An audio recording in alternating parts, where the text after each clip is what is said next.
Hello and welcome to Most Haunted Extra, and we are at Elvaston Castle.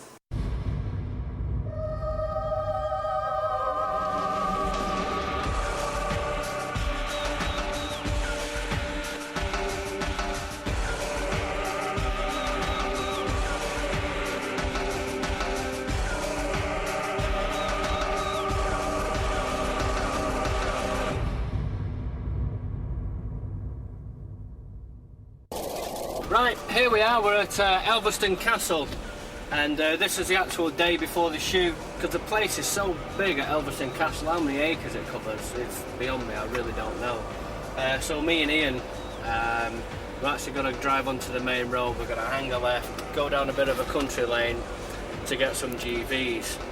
So that's what we're going to do to actually save time for tomorrow. So it's about 10 to 3 in the afternoon now, so we're probably going to finish till, we're probably going to work till about, I don't know, 7 o'clock this evening. So it actually saves a lot of time for tomorrow as well, you see. So it actually means we can get more visuals done, or vigils if you want to call them that. So I'll catch up with you guys probably tomorrow anyway, so take care. Elvaston Castle, been here for the live show where a lot of stuff happened. And we were desperate to come back and do some more. We had boxes piling up on their own, we had a chair moving, we had stones thrown at us. It was a really frightening experience, so we thought we've got to come back here and spend the night. We couldn't do justice to the place, there just wasn't enough time. So I'm very, very pleased that they decided to actually come back and do a 24-hour vigil here, because it has a lot to offer. We're currently doing the effects pieces to camera. We've just done a few of them. We just finished the third one. So where do you want to do the opening? Which side? We're setting up to do the opening piece to camera, and we're just finding the right way, the right position to place the camera and the effect. That's what these guys are doing. Once we do this piece, to save time, we do the opening piece now. We don't actually necessarily do it in the order of the script, which is why we have to keep logs of it as well to make sure we've done everything. But whilst we're doing this, the opening piece, Stuart has gone upstairs to start lighting for another piece to camera, so he's in the bedrooms now. So hopefully by the time we finish doing this, we can go straight into doing a piece to camera in the bedroom.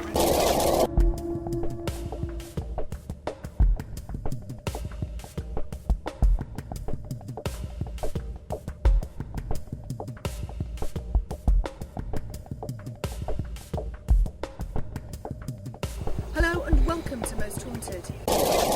This place is really quite spooky. It's so large. The funny thing is you only have to go a short way and you feel so far unknown because you can't hear anything. You don't know where the rest of the crew are. It's really weird because everyone is kind of getting a little bit spooked, and it's still broad daylight. It looks very promising. I hope this beautiful building maybe deliver some of the secrets to us tonight.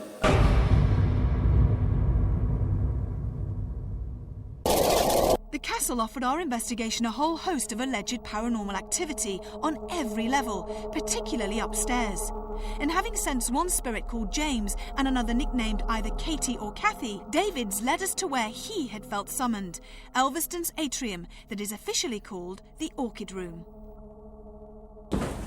This would have been glorious, wouldn't it? It's a fantastic space. Beautiful. Absolutely beautiful. Now, you think this lady, Kate, this is when you said she loved it up here? And she seems to definitely, he's waiting there. I can see her wandering around here. There's a terrace there, so maybe she went out into the terrace. Maybe, who wouldn't want it if this was restored? This would be one of your favourite spaces, wouldn't it? You would just desperately want to be up here the minute the sun shone. And that's what it feels like to me. I can feel her walking around. And I can feel how she feels. She feels at peace and she feels calm. Richard, you're right over there. So Richard, is there anything, David's picked up on this sort of affair situation and the name Jim and Kate. Does that bear any relevance? There is a Jim who was a gardener here. The amazing thing for me is that there's a lady called Kathleen Emily that's buried in the graveyard. We don't know why she was put there, but we think there's a possibility that there was some liaison that went on with either the gardener or the gamekeeper, and a lot of it centred on what happened up here. So yeah, Kate, Catherine, Jim. The place has a few stories to tell, which is good. Mainly love stories, I've noticed, which is significant, I'm thinking. Love is a strong emotion, obviously, the strongest emotion, so hopefully it will create phenomena.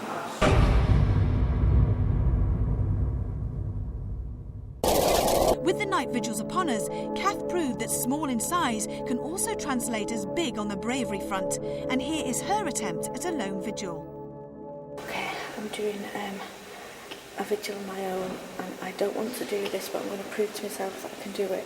And I'm going to go into this room. I don't want to do it, but I'm going to try, and I only last for a few minutes. I didn't even bring a torch. Okay.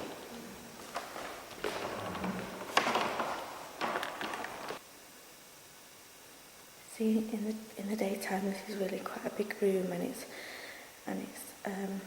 quite light. Now it's not light and it's very dark. I'm afraid to move.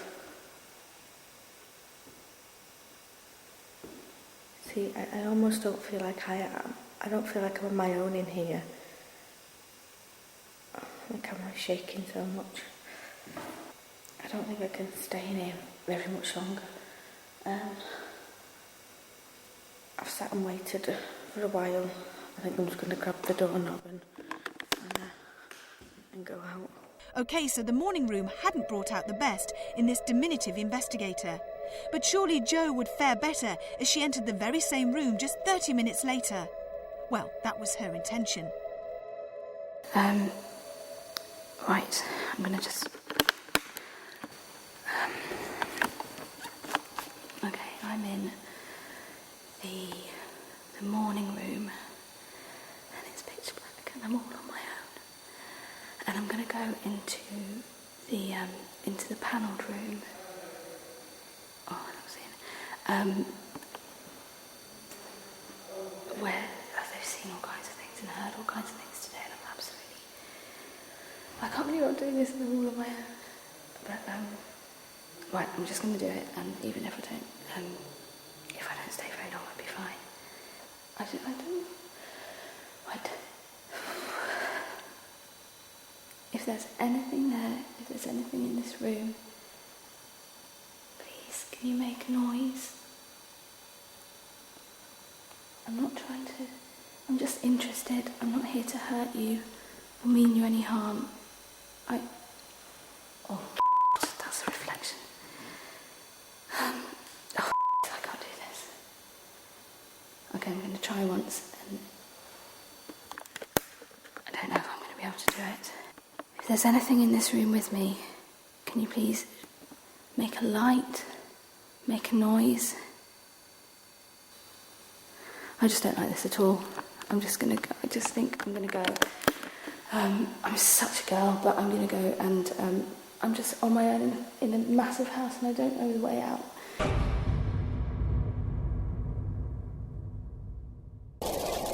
Do you realise how long I've been gone, do you? About 2.5 minutes. 3 minutes, something like that. Listen, I didn't even get into the other rooms. I stood in the big room, the morning room, because there's light coming through the window, right from outside. And I thought, I'm going to start there, acclimatise myself to being there, and I'm standing there saying, is there anybody there? If you are the Lady Harrington, Lord Harrington, I only mean with due respect. I'm just going to stand here and wait and listen.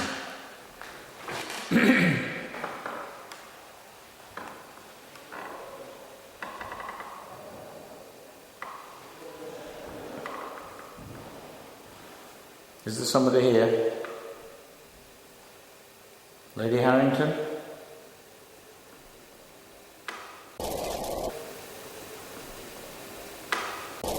And I don't know, something dropped, either something dropped off the ceiling or something, and I'm talking about a loud noise on the floor. I don't know what it was, I haven't got a clue. But no way, I just turned and I went. So what had ended Richard's lone vigil so abruptly? Here is his footage from his all-too-brief encounter with the boudoir. I mean you no harm. What the I mean you no harm. What the Come on, I'm going. I can't do it. Would you go back there with David? I'll go with somebody else, no problem. Hello? Lady Harrington.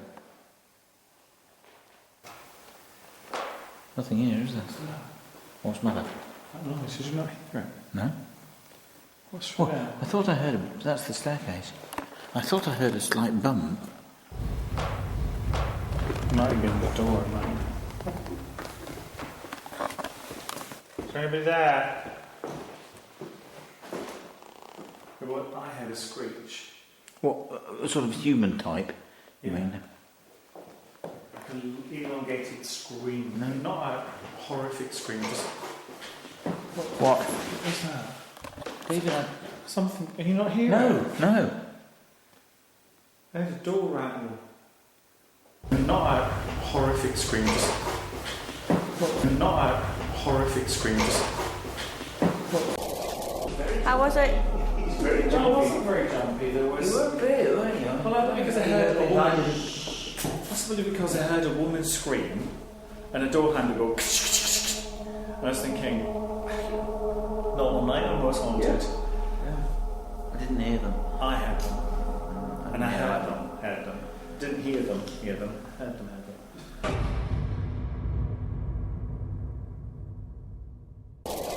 Just got back from a vigil with John Dibley, with Yvette, myself, and John Gilbert, and Richard Felix.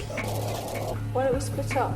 That's awful. Well, why don't... John, do you fancy just staying with me in here for a few minutes and you guys just go down there and come back to us in about a couple of minutes? Yeah?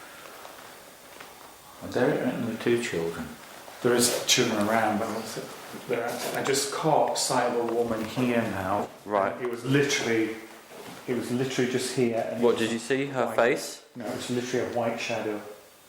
And I saw it with my own eyes as opposed to my... Wow. We don't often do that, do you? No, I don't often do that. Anything? David did sight of David. I just got sight of a white shape. Did you? But I physically saw it as opposed to see it with my mind's eye. White. I'll show you where I saw it. Ooh. What? Sorry, just had a bit of a... What's the matter, David? Sorry, just as I went straight into her there, I got a real grab on my throat. I've got tears in my eyes. Really strong tears in my eyes. She's here then? So she's obviously here, yeah. Who is she? I think it's the maid. So with the maid and our spiritual miss once more, we move downstairs to the kitchen, a workplace that remains extremely active to this very day.